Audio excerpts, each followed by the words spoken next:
ഈശോയ്ക്ക് സ്തുതിയുണ്ടായിരിക്കട്ടെ. ഈശോ മിശിഹായിൽ സ്നേഹം നിറഞ്ഞ ഗുഡ്നസ് ടി വിയുടെയും ഗുഡ്നസ് യൂട്യൂബ് ചാനലിൻ്റെയും മാന്യ പ്രേക്ഷകരെ, കുരിശിൻ്റെ തണലിൽ ഷാഡോ ഓഫ് ദ ക്രോസ് എന്ന വചനപ്രഘോഷണ പരമ്പരയുടെ 48ാമത്തെ എപ്പിസോഡിലേക്ക് നിങ്ങളെല്ലാവരെയും ഏറ്റവും സ്നേഹത്തോടെ സ്വാഗതം ചെയ്യുന്നു.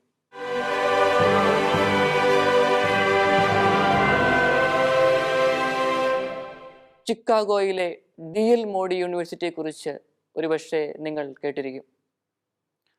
ആ യൂണിവേഴ്സിറ്റിയിൽ ആയിരക്കണക്കിന് ചെറുപ്പക്കാർ പഠിക്കുന്നുണ്ട്. ആ യൂണിവേഴ്സിറ്റിയിൽ വെച്ച് ചാൾസ് കുപ്പ എന്ന പേരിൽ അറിയപ്പെടുന്ന ആഫ്രോ അമേരിക്കൻ വംശജനായ ആ വ്യക്തി പറഞ്ഞ ഒരു ടെസ്റ്റിമണി നിങ്ങളുമായി പങ്കുവയ്ക്കുവാൻ ആഗ്രഹിക്കുകയാണ്.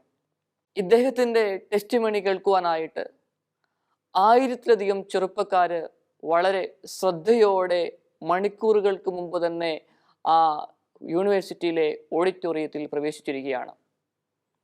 വെറും 15 മിനിറ്റ് സമയം മാത്രമാണ് ഇദ്ദേഹത്തിൻ്റെ സാക്ഷ്യം. ആ സാക്ഷ്യത്തിൻ്റെ സമയത്ത് പിൻ ഡ്രോപ്പ് സൈലൻസ് ആയിരിക്കും അവിടെ. കാരണം അത്രമാത്രം ജീവിത സാക്ഷ്യം, ജീവിതത്തിന് ഊർജ്ജം നൽകുന്ന കാര്യങ്ങളാണ് ചാൾസ് കുപ്പ എന്ന് പറയുന്ന ആ വ്യക്തി നൽകിയിരിക്കുന്നത്. അദ്ദേഹത്തിൻ്റെ ജീവിതം ഇങ്ങനെയാണ്. 22 വയസ്സ് പ്രായമായപ്പോൾ തന്നെ അദ്ദേഹം നല്ലൊരു ജോലിയിലേക്ക് പ്രവേശിച്ചു. സുന്ദരനും സുമുഖനുമായ ചെറുപ്പക്കാരൻ. ധാരാളം വിവാഹ ആലോചനകൾ അദ്ദേഹത്തിനെത്തി. പല പെൺകുട്ടികൾക്കും അദ്ദേഹത്തെ വിവാഹം കഴിക്കണമെന്ന ആഗ്രഹമുണ്ടായി. പല പ്രപ്പോസലുകൾ അദ്ദേഹത്തിൻ്റെ കുടുംബത്തിലേക്ക് എത്തി. എന്നാൽ അദ്ദേഹത്തിന് മനസ്സിനിണങ്ങിയ ഒരു വ്യക്തിയെ കണ്ടുപിടിക്കുവാൻ സാധിച്ചില്ല. വർഷങ്ങൾ കഴിഞ്ഞുപോയി.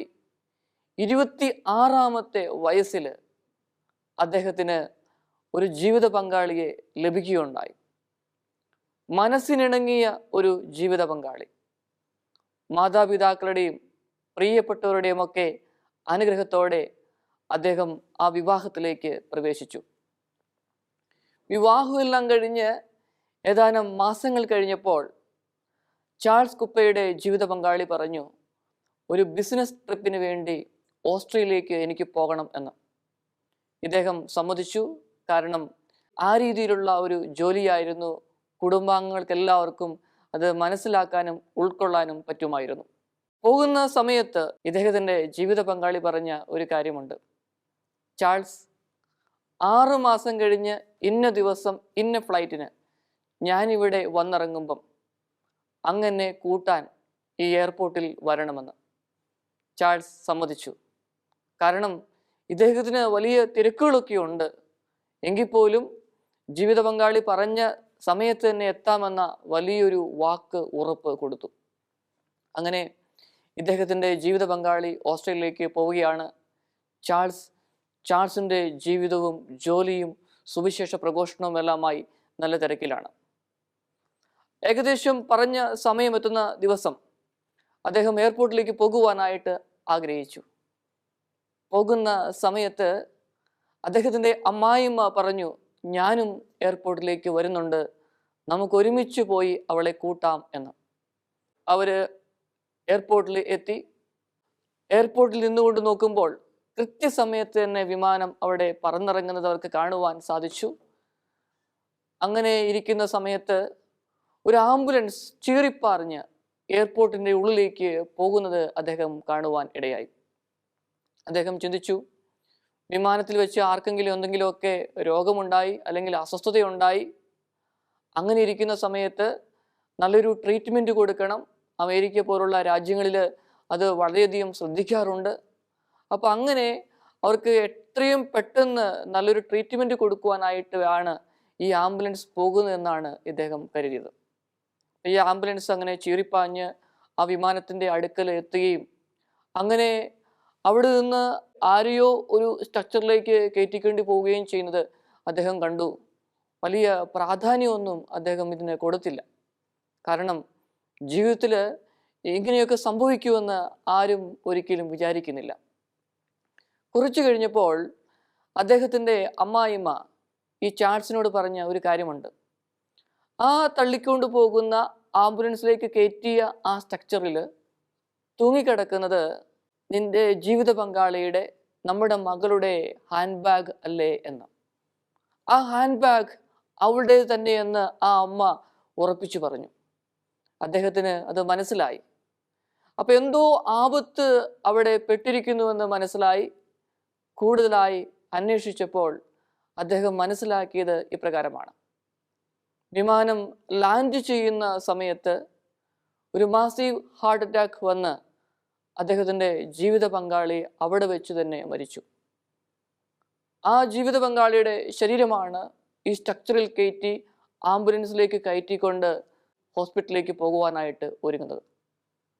സ്നേഹമുള്ളവരെ, ഈ വലിയൊരു വേദനയിലൂടെ, വിഷമത്തിലൂടെ ഇദ്ദേഹം കടന്നു പോകുന്ന നിമിഷമാണ്. സുന്ദരിയായ ഒരു ഭാര്യ, വിവാഹം കഴിച്ചിട്ട് ഏകദേശം 7-7.5 മാസങ്ങളെ കഴിഞ്ഞുള്ളൂ. ഇതുപോലെ ഒരു അവസ്ഥ ഒരിക്കലും ഉണ്ടാകുമെന്ന് അദ്ദേഹം ഒരിക്കൽ പോലും ചിന്തിക്കുന്നില്ല. വലിയ വേദനയാ, വലിയ ദുഃഖമാ, ഉൾക്കൊള്ളുവാനായിട്ട് പറ്റുന്നില്ല. ഒരുപക്ഷെ ജീവിതത്തിലേക്ക് തിരിഞ്ഞു നോക്കിയാൽ കാണാൻ പറ്റും, ജോലിയുണ്ട്, ജോലി ചെയ്യുന്നു, അതോടൊപ്പം തന്നെ ഒരു ബൈബിളുമൊക്കെ കൈകളിലേന്തി ഇതുപോലെ യൂണിവേഴ്സിറ്റികളിലും മറ്റു സ്ഥലങ്ങളിലൊക്കെ വരുന്നു. ചെറുപ്പക്കാരായ ആയിരക്കണക്കിന് ആൾക്കാരുടെ അടുക്കിലേക്ക് ചെല്ലുകയും അദ്ദേഹം വചനം പങ്കുവെക്കുകയൊക്കെ ചെയ്യുന്നുണ്ട്. പക്ഷേ എന്തുകൊണ്ട് ഇങ്ങനെയൊക്കെ ജീവിതത്തിൽ സംഭവിച്ചു?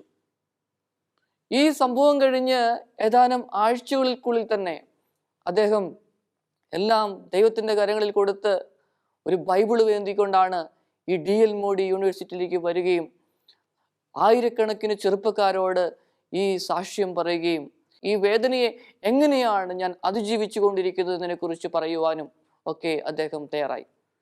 അദ്ദേഹം ഉദ്ധരിച്ചു പറഞ്ഞ ഒരു വാക്യമുണ്ട്. നമുക്കറിയാം, വിശുദ്ധ പൗലോസ് അപ്പോസ്തലൻ റോമാക്കാർക്ക് എഴുതിയ ലേഖനത്തില് 8-ാമത്തെ അധ്യായത്തിലെ 28-ാമത്തെ വചനം പറഞ്ഞു വെക്കുന്നത് ഇപ്രകാരമാണ്: ദൈവത്തെ സ്നേഹിക്കുന്നവർക്ക്, തൻ്റെ പദ്ധതി അനുസരിച്ച് വിളിക്കപ്പെട്ടവർക്ക് എല്ലാം അവിടുന്ന് നന്മയ്ക്കായി പരിണമിപ്പിക്കുന്നു എന്ന്. സ്നേഹമുള്ളവരെ, വചനം ഇങ്ങനെ പറയുന്നുണ്ട്. എന്നാൽ ജീവിത യാഥാർത്ഥ്യങ്ങളിലൂടെ മുമ്പോട്ട് പോകുമ്പം എങ്ങനെ ഇതിനെ മനസ്സിലാക്കാൻ, എങ്ങനെ ഉൾക്കൊള്ളുവാൻ, പച്ചയായ ജീവിതങ്ങളിൽ ഇതുപോലെ സംഭവിക്കുമ്പം ആ ജീവിതവുമായി എങ്ങനെ സമരസപ്പെട്ട് ജീവിക്കുവാൻ സാധിക്കും? ഈ വ്യക്തി പതുക്കെ പതുക്കെ ജീവിതത്തിലേക്ക് വന്നു. എങ്കിലും അദ്ദേഹം വിശ്വസിച്ചു, എൻ്റെ ദൈവത്തിന് എന്നെക്കുറിച്ച് ഒരു പദ്ധതിയുണ്ട്. അതുകൊണ്ട് ഒരിക്കലും ഞാൻ തളർന്ന് ഇരിക്കില്ല. ഈ സുവിശേഷ പ്രഘോഷണം ഞാൻ മാറ്റിവെക്കില്ല. ഇതിൻ്റെ പേരിൽ മനസ്സ് മരവിച്ച് ഒരു ഏകാന്തതയുടെ കോണിലേക്ക് പോകുവാൻ ഞാൻ എൻ്റെ മനസ്സിനെ അനുവദിക്കില്ല. ദൃഢനിശ്ചയത്തോടെ ദൈവത്തിൻ്റെ കാര്യങ്ങളിൽ നിന്നെല്ലാം ഏറ്റുവാങ്ങിക്കൊണ്ട് അദ്ദേഹം ആ യൂണിവേഴ്സിറ്റിയിൽ ആയിരക്കണക്കിന് ജനങ്ങൾക്ക്, ചെറുപ്പക്കാർക്ക് വലിയൊരു ശക്തി പകർന്നു കൊടുത്തുകൊണ്ടിരിക്കുകയാണ്. സ്നേഹമുള്ളവരെ, നമ്മുടെയൊക്കെ ജീവിതങ്ങളിലേക്ക് ഒന്ന് തിരിഞ്ഞു വരാം. ഒരുപക്ഷെ നന്മകളുണ്ട്, അനുഗ്രഹങ്ങളുണ്ട്, ദൈവത്തോട് ചേർന്ന് ജീവിക്കുവാനായിട്ട് ശ്രമിക്കുന്ന സമയങ്ങളുണ്ട്. പക്ഷേ ഞാനും നിങ്ങളുമൊക്കെ ആഗ്രഹിക്കുന്നത് പോലെ കാര്യങ്ങൾ വന്നില്ല എങ്കിൽ, അല്ലെങ്കിൽ ആകസ്മികമായി പ്രതികൂല സാഹചര്യങ്ങളിലൂടെയാണ് ജീവിതം കടന്നു പോകുന്നുവെങ്കിൽ, ഈ ചാൾസ് കുപ്പയെ പോലെ ദൈവത്തോട് ചേർന്ന് നിൽക്കുവാനായിട്ട് സാധിക്കുന്നുണ്ടോ? പൗലോസ് അപ്പോസ്തലൻ പറഞ്ഞതുപോലെ എല്ലാം നന്മയ്ക്കായി ദൈവം പരിണമിപ്പിക്കുന്നുവെന്ന് നമുക്കത് വിചാരിക്കാനും ദൈവത്തോട് ചേർന്ന് നിൽക്കുവാനും സാധിക്കുന്നുണ്ടോ? ഉണ്ടെങ്കിൽ ദൈവത്തിന് നമുക്ക് നന്ദി പറയാം. നമുക്കറിയാം, ഹബക്കുക്ക് പ്രവാചകന്റെ പുസ്തകത്തില് 3-ാമത്തെ അധ്യായത്തിലെ 17, 18, 19 വചനങ്ങള് ശക്തിയേറിയ ഒരു വചനങ്ങളാണ്. അവിടെ പറഞ്ഞു വെച്ചിരിക്കുന്ന ഒരു കാര്യം ഇതാണ്: അത്തിവൃക്ഷം പൂക്കുന്നില്ലെങ്കിലും, മുന്തിരിയിൽ ഫലങ്ങൾ ഇല്ലെങ്കിലും, ഒലിവ് മരത്തിന്റെ കായ്കൾ ഇല്ലാതായാലും വയലുകളിൽ ധാന്യം വിളയുന്നില്ലെങ്കിലും ആട്ടിൻകൂട്ടം ആലയിൽ അറ്റുപോയാലും കന്നുകാലികൾ തൊഴുത്തിൽ ഇല്ലാതായാലും ഞാൻ എൻ്റെ കർത്താവിൽ ആനന്ദിക്കും, എൻ്റെ രക്ഷകനായ ദൈവത്തിൽ ഞാൻ സന്തോഷിക്കുമെന്ന്. സ്നേഹമുള്ളവരെ, ഇങ്ങനെ പറയാൻ സാധിക്കുമോ ജീവിതങ്ങളിൽ? ഇങ്ങനെ പറയാൻ സാധിക്കണമെങ്കിൽ ആഴമേറിയ ദൈവ വിശ്വാസം ഉണ്ടാവണം, ദൈവിക അനുഭവങ്ങൾ നമുക്കുണ്ടാവണം. ഇനി ഈ 3-ാമത്തെ അധ്യായത്തിലെ 19-ാമത്തെ വചനം പറയുന്നത് ഇപ്രകാരമാണ്: കർത്താവായ ദൈവമാണ് എൻ്റെ ബലം, കലമാന്റെ പാദങ്ങൾക്കെന്ന പോലെ അവിടുന്ന് എൻ്റെ പാദങ്ങൾക്ക് വേഗത നൽകിയെന്ന്. ഇനി ഉന്നതങ്ങളിൽ അവിടുന്ന് എന്നെ നടത്തും. കണ്ടോ, ഇത്രയേറെ തകർച്ചയിലൂടെ പോയാലും, എത്ര വേദനയിലൂടെ പോയാലും ദൈവം എൻ്റെ മനസ്സിനെ ശക്തിപ്പെടുത്തും. മനസ്സിന് ശക്തിയുണ്ടെങ്കിലല്ലേ പാദങ്ങളൊന്ന് ഉറപ്പിച്ച് ഭൂമിയിൽ നമുക്ക് നിൽക്കുവാനായി സാധിക്കുകയുള്ളൂ. ഒരുപക്ഷെ പ്രിയപ്പെട്ടവരൊക്കെ ആകസ്മികമായി നമ്മിൽ നിന്ന് അകന്നു പോകുമ്പോൾ, ഒരു സുപ്രഭാതത്തില് എല്ലാം നഷ്ടപ്പെട്ട ഒരവസ്ഥയിലേക്ക് വന്നു കഴിയുമ്പോൾ, കർത്താവാണ് എൻ്റെ ബലമെന്ന് പറയാൻ നമുക്ക് പറ്റുമോ സഹോദരങ്ങളെ? ഒരുപക്ഷെ പറ്റുമായിരിക്കാം. അല്ലെങ്കിൽ നമുക്ക് പ്രാർത്ഥിക്കാം, ദൈവമേ, വലിയ ആഴമേറിയ അനുഭവങ്ങളിലൂടെ ആത്മീയ തലങ്ങളിലെ വിശ്വാസത്തിലേക്ക് നയിക്കണമേ, ആത്മീയ ശക്തിയാൽ ഞങ്ങളെ പ്രചോദിപ്പിക്കണമേ എന്ന് ഈ അവസരം പ്രാർത്ഥിക്കാം. ജീവിതത്തിൽ തകർച്ചകൾ ഉണ്ടാകുമ്പോൾ 3 തരത്തിലുള്ള സമീപനങ്ങളാണ് ഒരുപക്ഷെ നമ്മളൊക്കെ സ്വീകരിക്കുന്നത്. ഒന്നാമത്തെ സമീപനം എന്ന് പറഞ്ഞു കഴിഞ്ഞാൽ സ്വയം കുറ്റപ്പെടുത്തി പഴിചാരിക്കൊണ്ട് ജീവിക്കാനുള്ള ഒരു പ്രവണത. രണ്ടാമത്തെ സമീപനം യാന്ത്രികമായി ജീവിക്കുന്നു. മൂന്നാമത്തെ സമീപനം എന്ന് പറയുന്നത് അതിജീവിക്കുവാനുള്ള ഒരു പ്രവണത, അതിജീവനം. ആ ഒരു അവസ്ഥയിലൂടെ ജീവിതത്തെ ഒന്ന് ക്രമപ്പെടുത്തുവാനായിട്ട് ശ്രമിക്കുന്നു. ഇനി ഒന്നാമത്തെ കാര്യത്തെക്കുറിച്ച് ചിന്തിക്കാം. ഒന്നാമത്തെ കാര്യം, സ്വയം കുറ്റപ്പെടുത്തി ജീവിക്കുവാനായി തയ്യാറാകുന്നു. ചിലരൊക്കെ പറയാറുണ്ട്, വലിയ ദുഃഖത്തിലൂടെയും വേദനയിലൂടെയും കടന്നു പോകുമ്പോൾ, അച്ചോ, പ്രാർത്ഥിക്കുന്ന ഒരു കുടുംബത്തിൽ, ക്രൈസ്തവ വിശ്വാസമുള്ള ഒരു കുടുംബത്തിലാണ് ഞാൻ ജനിച്ചു വളർന്നു വന്നത്. എല്ലാ ദിവസവും പ്രാർത്ഥിക്കാറുണ്ട്, വചനം വായിക്കാറുണ്ട്, കുർബാനയിൽ പങ്കെടുക്കാറുണ്ട്, പ്രത്യേകിച്ച് ഞായറാഴ്ചകളിലൊക്കെ മാസത്തിൽ ഒരിക്കലെങ്കിലും കുമ്പസാരിക്കുവാനായിട്ട് ശ്രമിക്കുവാറുമുണ്ട്. പക്ഷേ ഇപ്പോൾ ഞാൻ ഈ തീരാ രോഗത്തിലൂടെ കടന്നുപോയിക്കൊണ്ടിരിക്കുക. Why this for me? എന്തിനാ എനിക്കിങ്ങനെ? ദൈവം ഇതെല്ലാം കാണുന്നില്ലേ? ഞാൻ ദൈവത്തോട് ചോദിച്ചു, എന്നിട്ട് എന്തിനാ ദൈവം എനിക്ക് ഇതുപോലുള്ള ഒരവസ്ഥ തന്നത്? ഈ ഒരു അവസ്ഥയിലൂടെ കടന്നു പോകുന്നവർ ആരെങ്കിലും ഉണ്ടെങ്കിൽ ഈ നിമിഷം ദൈവത്തിൻ്റെ കരങ്ങളിലേക്ക് നിങ്ങളുടെ വിഷമതകളൊന്ന് കൊടുക്കാമോ, ഒന്ന് പ്രാർത്ഥിക്കാമോ? എനിക്ക് പരിചയമുള്ള ഒരു സഹോദരിയുണ്ട്. ആ സഹോദരിയുടെ ജീവിത പങ്കാളി ഒരു അപകടത്തിൽ മരിച്ചു. നമുക്കറിയാം വേർപാട് വേദനാജനകമാണ് എന്ന്. സാധാരണഗതിയിൽ 1-2 വർഷമൊക്കെ കഴിയുമ്പോഴത്തേക്കും ആ ദുഃഖത്തിൻ്റെ തീവ്രത കുറഞ്ഞു വരിക എന്നുള്ളത് സ്വാഭാവികമാണ്. ഈ സഹോദരിയെ സംബന്ധിച്ച് അങ്ങനെയുള്ള ഒരു അവസ്ഥയല്ല ഉണ്ടായത്. ഓരോ ദിവസം ചെല്ലുന്തോറും വലിയ വേദനയിലൂടെ, ദുഃഖത്തിലൂടെ ഈ സഹോദരി കടന്നു പോവുകയായിരുന്നു. അങ്ങനെ പറഞ്ഞാൽ ഈ സഹോദരി പറഞ്ഞത് ഇപ്രകാരമാണ്: ഞാൻ ആ മുറിയിൽ കയറുമ്പോൾ, ജീവിത പങ്കാളിയുടെ ഫോട്ടോ കാണുമ്പോൾ, അദ്ദേഹം ഉപയോഗിച്ചിരുന്ന വസ്ത്രങ്ങൾ കാണുമ്പോൾ, അച്ഛാ, ഓർമ്മകൾ വീണ്ടും വീണ്ടും വരികയാണ്. ഇനി മുറിയിൽ നിന്ന് പുറത്തിറങ്ങുമ്പോൾ ഓർമ്മയിൽ ജീവിക്കുവാനായി ശ്രമിക്കുന്നു. മുറിയിലേക്ക് കയറുമ്പോൾ ഇങ്ങനെയുള്ള കാര്യങ്ങളൊക്കെ ഓർമ്മകളുടെ ആക്കം കൂട്ടുകയാണ് ചെയ്യുന്നത്. പിന്നെ രാത്രിയിൽ ഉറങ്ങാനായിട്ട് സാധിക്കുന്നില്ല. നമുക്കറിയാലോ, ഉറങ്ങിയില്ലെങ്കിൽ വലിയ പ്രയാസമാണ്. 2-3 ദിവസങ്ങളൊക്കെ അടുപ്പിച്ച് ഉറങ്ങാതിരുന്നാൽ നമ്മുടെ ബാലൻസ് നമുക്ക് നഷ്ടപ്പെടും. നമ്മുടെ ചിന്തയും പ്രവൃത്തികളും ഒക്കെ ഒരുമിപ്പിച്ച് ഏകോപിപ്പിച്ചു കൊണ്ട് പോകുവാനായിട്ട് സാധിക്കത്തില്ല. വലിയ മനക്ലേശം അനുഭവിക്കേണ്ടി വരും നമുക്ക് നല്ലൊരു ഉറക്കം കിട്ടിയില്ലെങ്കിലും. ഈ സഹോദരിക്ക് നല്ലൊരു ഉറക്കം കിട്ടുന്നില്ല വർഷങ്ങളായിട്ട്. പിന്നെ ശാരീരികമായ അസ്വസ്ഥതകൾ ധാരാളമാണ്. നമുക്കറിയാലോ, ഡോക്ടേഴ്സ് പറയാറുണ്ട് 35 മുതൽ 40% വരെയുള്ള ഒരുവിധപ്പെട്ട രോഗങ്ങൾക്കെല്ലാം കാരണം നമ്മുടെ ഉള്ളിൻ്റെ ഉള്ളിലെ ടെൻഷൻസും അസ്വസ്ഥതയും ഒക്കെയാണ് എന്ന്. ഈ അസ്വസ്ഥതയിലൂടെ കടന്നു പോകുമ്പം ശരീരം വീക്കായി മാറിക്കൊണ്ടിരിക്കുകയാണ്. ഇനി ചിന്തകൾ എന്ന് പറയുമ്പോഴോ, ഈ ചിന്തകൾ നമുക്ക് ഈ ചിന്തയെ നിയന്ത്രിക്കാനായിട്ട് സാധിക്കുന്നില്ല. കാരണം അവസാനിക്കാത്ത ചിന്തകളാ. ഒന്ന് ചിന്തിച്ചു നോക്കിക്കേ, 1 മിനിറ്റ് സമയത്ത് എത്ര ചിന്തകളാ മനസ്സിലേക്ക് വരുന്നേ? ഒന്ന് കാൽക്കുലേറ്റ് ചെയ്ത് നോക്കിക്കേ. ആ ചിന്തകളുടെ ദൈർഘ്യം അല്ലെങ്കിൽ എണ്ണം കൂട്ടുമ്പോൾ നമുക്കറിയാം ഇതെത്രമാത്രം തീവ്രതയാ നമ്മുടെ മനസ്സിലൂടെ കടന്നു പോകുന്നത്. ഇനി വേദനാജനകമായ ദുഃഖവും ചിന്തകളുമാണെങ്കിലോ അതിങ്ങനെ എപ്പോഴും മനസ്സിനെ ഇങ്ങനെ വേദനിപ്പിച്ചുകൊണ്ടിരിക്കും, തളർത്തിക്കൊണ്ടിരിക്കും. പിന്നെ അത് ശാരീരികമായ അസ്വസ്ഥതകളിലേക്ക് നീങ്ങുക. ഈ സഹോദരി ഇതുപോലുള്ള അവസ്ഥയിലൂടെ കടന്നുപോയി എല്ലാ തരത്തിലുള്ള രോഗങ്ങൾക്കും അടിമപ്പെട്ടു.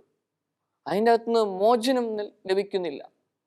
ഈ സഹോദരി എൻ്റെ അടുക്കൽ വന്നു, അച്ചോ എന്തു ചെയ്യണം അറിയില്ല, ഇപ്പം ഏകദേശം 20 വർഷങ്ങൾ കഴിഞ്ഞു, പക്ഷേ വലിയ വേദനയിലൂടെ ദുഃഖങ്ങളിലൂടെ കടന്നു പോകുന്നു, ഒന്ന് അംഗീകരിക്കാനായിട്ട് പറ്റിയില്ല. ഞാൻ പറഞ്ഞു, ഫെയ്ത്ത് ഓറിയൻറ്റഡ്, വിശ്വാസാധിഷ്ഠിതമായ ഒരു കൗൺസിലിംഗ് വേണം, മനഃശാസ്ത്രമായ സമീപനങ്ങളും വേണം. കാരണം നമുക്കറിയാം ദൈവമാണ് ഇതെല്ലാം സൃഷ്ടിച്ചത്. സഹോദരി പോയേ മതിയാവൂ എന്ന് പറഞ്ഞു. അങ്ങനെ വിശ്വാസാധിഷ്ഠിതമായ നല്ല മനഃശാസ്ത്രപരമായ ഒരു കൗൺസിലിങ്ങിലൂടെ പോയി പതുക്കെ പതുക്കെ പതുക്കെ ജീവിതത്തിലേക്ക് കയറി വരികയാണ് ചെയ്യുന്നത്. ഇതുവരെയുള്ള കാലഘട്ടങ്ങളിൽ സ്വയം പഴിച്ച് അതിൻ്റെ വിധിയാണ് എന്ന് പറഞ്ഞ് ജീവിക്കുവാനായിട്ട് ശ്രമിച്ചു. എന്നാൽ ദൈവം ഇടപെടാനായിട്ട് തുടങ്ങുന്ന അവസരത്തിൽ വലിയ മാറ്റം വരികയാണ് ചെയ്തത്. സഹോദരങ്ങളെ, നമുക്കറിയാം ചില സമയത്ത് ഒരു വാക്കുകൊണ്ട് ദൈവത്തിന് നമ്മളെ ശക്തിപ്പെടുത്തുവാനായിട്ട് സാധിക്കും. ചിലപ്പോൾ നീ പോയി ശ്രീലോഹാകുളത്തിൽ പോയി കഴുകാനായിട്ട് ഈശോ ആവശ്യപ്പെടും. നമ്മുടെ ഭാഗത്തു നിന്ന് ഒരു പ്രയത്നം ആവശ്യമാണ് സഹോദരങ്ങളെ. അങ്ങനെയെങ്കിൽ മാത്രമേ ജീവിതത്തിൽ സ്വയം പഴിക്കാതെ ജീവിക്കുവാൻ സാധിക്കുകയുള്ളൂ. ഇനി രണ്ടാമത്തെ തലം എന്ന് പറയുന്നത് യാന്ത്രികമായി ജീവിക്കുവാനുള്ള ഒരു പ്രവണതയാണ്. കാരണം രാവിലെ എഴുന്നേൽക്കുന്നു, ഭക്ഷണം കഴിക്കുന്നു, കാര്യങ്ങളൊക്കെ അങ്ങ് ചെയ്യുന്നു, പക്ഷേ ഒരു ഉന്മേഷവും ഇല്ല, ഉണർവും ഇല്ല. ഇങ്ങനെ അങ്ങ് ജീവിക്കുന്ന ഒരു സ്ഥിതിവിശേഷം. എവിടെയും എപ്പോഴും മരവിപ്പ, വിശ്വാസം എല്ലാം നഷ്ടപ്പെട്ടു പോയല്ലോ, അറിയുന്നൊരു ദൈവം ഉണ്ടായിരുന്നെങ്കിൽ ഇങ്ങനെ സംഭവിക്കില്ല എന്ന ചിന്തയോടെ കഴിഞ്ഞ കാലത്തെക്കുറിച്ചുള്ള ഓർമ്മകളിൽ ഇന്നും ഇങ്ങനെ ജീവിച്ചു പോകുന്ന ഒരു ജീവിതം. അതാണ് യാന്ത്രികമായ ജീവിതം. മൂന്നാമത്തേതാണ് എല്ലാത്തിനെയും അതിജീവിച്ചു കൊണ്ടുള്ള ഒരു ജീവിതം. ഞാൻ ആദ്യം പറഞ്ഞില്ലേ, ഈ ചാൾസ് കുപ്പയുടെ ജീവിതം എല്ലാത്തിനെയും അതിജീവിച്ചു. വലിയ ദുഃഖത്തിലൂടെ മനക്ലേശങ്ങളിലൂടെ കടന്നുപോയി. പക്ഷേ അദ്ദേഹം അതിജീവിച്ചു. ദൈവത്തിൻ്റെ കരങ്ങളിലേക്ക്, ദൈവത്തിൻ്റെ പദ്ധതിക്കനുസരിച്ച് ജീവിതത്തെ വിട്ടുകൊടുത്തു. നമുക്ക് ഇതുപോലെ എല്ലാ കാര്യങ്ങളെയും അതിജീവിക്കുവാനായിട്ട് സാധിക്കട്ടെ സഹോദരങ്ങളെ. നമുക്കറിയാം, അതായത് ഒരു കർഷകന്റെ വേദന എന്ന് പറയുന്നത് ഏക്കർ കണക്കിന് വാഴത്തോട്ടമുണ്ട്, വാഴയൊക്കെ കൃഷി ചെയ്തു. പക്ഷേ ഒരു വലിയൊരു ശക്തിയേറിയ ഒരു കൊടുങ്കാറ്റുണ്ടായി എന്ന് വിചാരിക്കുക. ആ കൊടുങ്കാറ്റിലെല്ലാം നശിച്ചു പോയി. പക്ഷേ അദ്ദേഹം അടുത്ത കൊല്ലം ആ കൃഷി നിർത്തുന്നില്ല. അവിടെ അല്ലെങ്കിൽ മറുവശത്ത് വേറൊരു സ്ഥലത്ത് ഈ കൃഷി നടത്തുവാനായിട്ട് തയ്യാറാകും. അതാണ് കർഷകന്റെ ഒരു മനസ്സിൻ്റെ ശക്തി. അതിൽ ഒരു ദൈവികമായ ഒരു കാഴ്ചപ്പാടുണ്ട്. കഴിഞ്ഞ കൊല്ലം ഇങ്ങനെയൊക്കെ സംഭവിച്ചു, പക്ഷെ അടുത്ത കൊല്ലം ഇങ്ങനെയൊന്നും സംഭവിക്കില്ല എന്ന ഒരു ചിന്ത. അതോടൊപ്പം തന്നെ സ്നേഹമുള്ളവരെ, ഈ കോവിഡ് ഒക്കെ കഴിഞ്ഞ ഒരു കാലഘട്ടമാണ്. അനേകം പേർക്ക് ജോലി നഷ്ടപ്പെട്ടിട്ടുണ്ട്. എനിക്കറിയാം ഒരു സഹോദരനെ, വിദേശ രാജ്യത്താണ് ജീവിക്കുന്നത്. വിദേശ രാജ്യത്ത് ചെന്ന് ഏതാനും മാസങ്ങൾക്കുള്ളിൽ തന്നെ ഈ കോവിഡിന്റെ അവസ്ഥയിലൂടെ കടന്നുപോയി. പക്ഷേ ഏകദേശം 1 വർഷം ജോലിയില്ലാതെ അദ്ദേഹത്തിന് മുമ്പോട്ട് പോകേണ്ടി വന്നു. വലിയ മനക്ലേശമാ. കാരണം എന്താ? ലോൺ വീടെടുത്തിരിക്കുന്നത്, വണ്ടി എടുത്തത്. അപ്പോൾ ഇതൊക്കെ അടയ്ക്കാനുള്ള ഒരു സാമ്പത്തികമായ ഒരു സുസ്ഥിതിയില്ല. അപ്പോഴും മനസാന്നിധ്യം വീണ്ടെടുത്തുകൊണ്ട് ജോലിക്ക് വേണ്ടി ഇദ്ദേഹം പരിശ്രമിച്ചു കൊണ്ടേയിരുന്നു. പല വാതിലുകളും മുട്ടി. അങ്ങനെ കൂട്ടുകാരുടെയൊക്കെ ഹെൽപ്പോടുകൂടെ തന്നെ അദ്ദേഹം ഇതിനെ അതിജീവിച്ചു. മറുവശത്ത് ചിന്തിക്കാം, എത്രയോ പേര് ആ സമയത്ത് ജോലി നഷ്ടപ്പെട്ട് ആത്മഹത്യ ചെയ്തിട്ടുണ്ട്, മറ്റു വഴികളിലേക്ക് തിരിഞ്ഞു പോയിട്ടുണ്ട്. എന്നാൽ അതിജീവനത്തിന്റെ പാതയിൽ പിടിച്ചു നിന്ന ഇതുപോലുള്ള എത്രയോ വ്യക്തികളുണ്ട്.